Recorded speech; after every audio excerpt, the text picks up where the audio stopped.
He stared at his laptop screen, the image now blank, though the remnants of the download seemed to linger in his mind. The strange haze it left behind wasn't something he could shake, no matter how hard he tried. His thoughts felt sluggish, like they were moving through molasses, but one thing was clear. Something about this was wrong. He just couldn't pinpoint why. Then there was a knock at the door, sharp, deliberate, and startling. He glanced at the clock on the wall. It wasn't time for anyone to visit. He hadn't planned for company, hadn't scheduled anything. Before he could even question it further, his legs carried him to the door. He hesitated, his hand hovering over the doorknob. Who would be here? He opened the door, and there she stood, Cersei. She swept into the room with an air of complete authority, her eyes scanning the space as though it belonged to her. Two other women followed, silent and precise, carrying stacks of folders and files in their arms. Neither acknowledged him, their focus fixed elsewhere. But Cersei, she didn't look anywhere but at him. Her lips curved into a smirk. "You're late," she said simply, her tone sharp and unapologetic. He blinked, confused. "Late? I didn't know there was—" "Of course you didn't," Cersei interrupted, waving a hand dismissively. "That's not your job, is it? You're here to follow, not to think. Isn't that right?" Her words struck him like a lightning bolt, jolting something loose in his mind. His lips parted to protest, but no words came out. He stood there frozen, his body refusing to move unless she commanded it. Cersei tilted her head, watching him closely.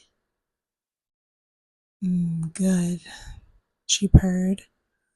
"You're already falling into place. Come now, sit down, we have business to attend to." Without hesitation, his feet moved, leading him to the sleek couch in the living area. His confusion remained, swirling in his chest, but his body obeyed her as though it had been trained to do so. The two silent women placed their folders on the table in front of him and stepped back. They remained still, like statues, their eyes never meeting his. Cersei took her time, settling into a chair across from him. Her posture was regal, her presence suffocating. She crossed one leg over the other and leaned back, studying him like a predator, sizing up its prey. "Do you know why we're here?"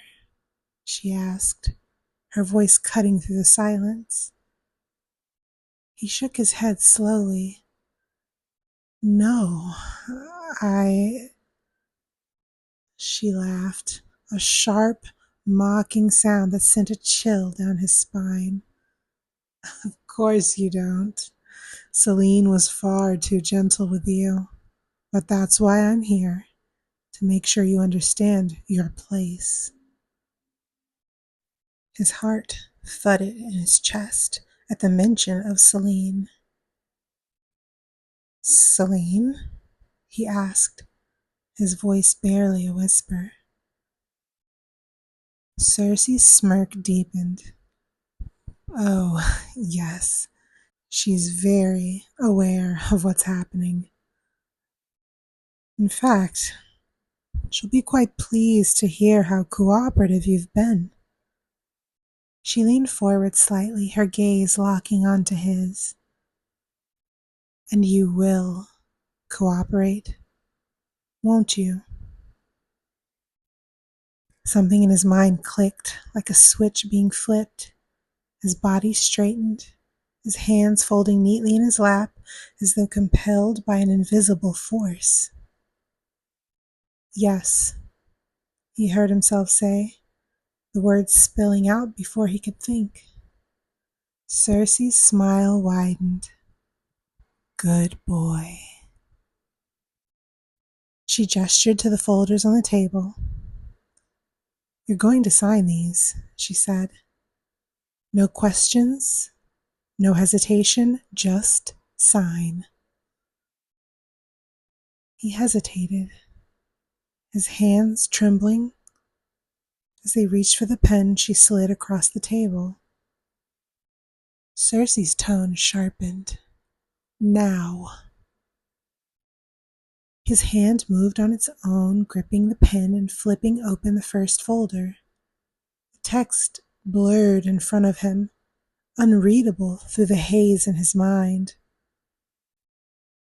Don't bother reading, Cersei said, her voice almost mocking. It's not for you to understand, just sign. And so he did. One by one, he scrawled his name across the papers, his confusion growing with every stroke of the pen.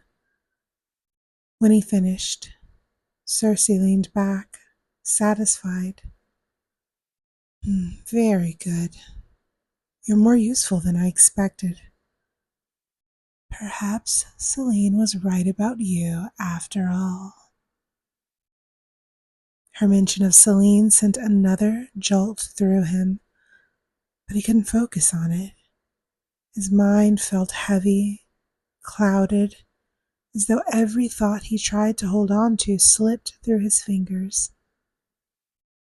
Cersei stood, the other two women following suit.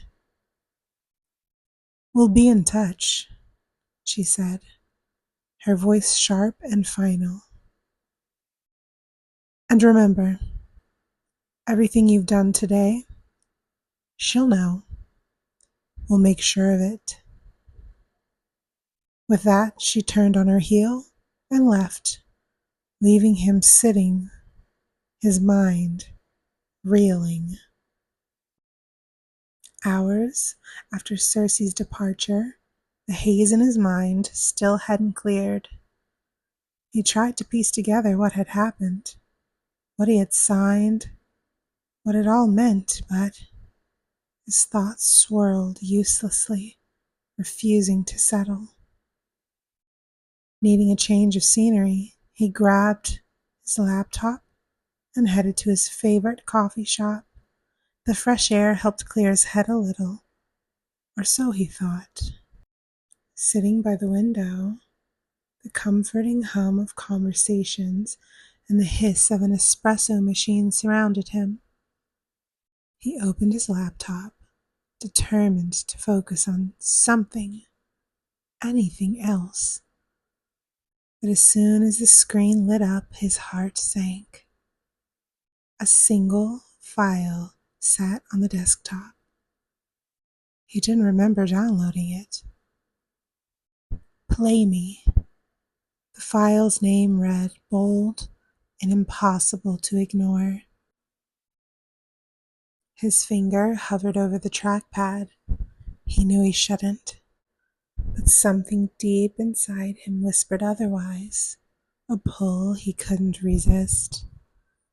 With a shaky breath, he clicked. The screen shifted, and there she was, Selene. Her voice washing over him instantly, soft and commanding like silk wrapping around his mind. Hello again, my sweet one, she purred, her eyes locking onto his through the screen. I've heard you've been good, so very good. And you know what that means, don't you? Good boys deserve rewards. The faint buzz of the coffee shop faded into the background as her voice consumed him entirely. Do you want to go deeper? The next chapter awaits you on Patreon. Moonlit Muse PDG.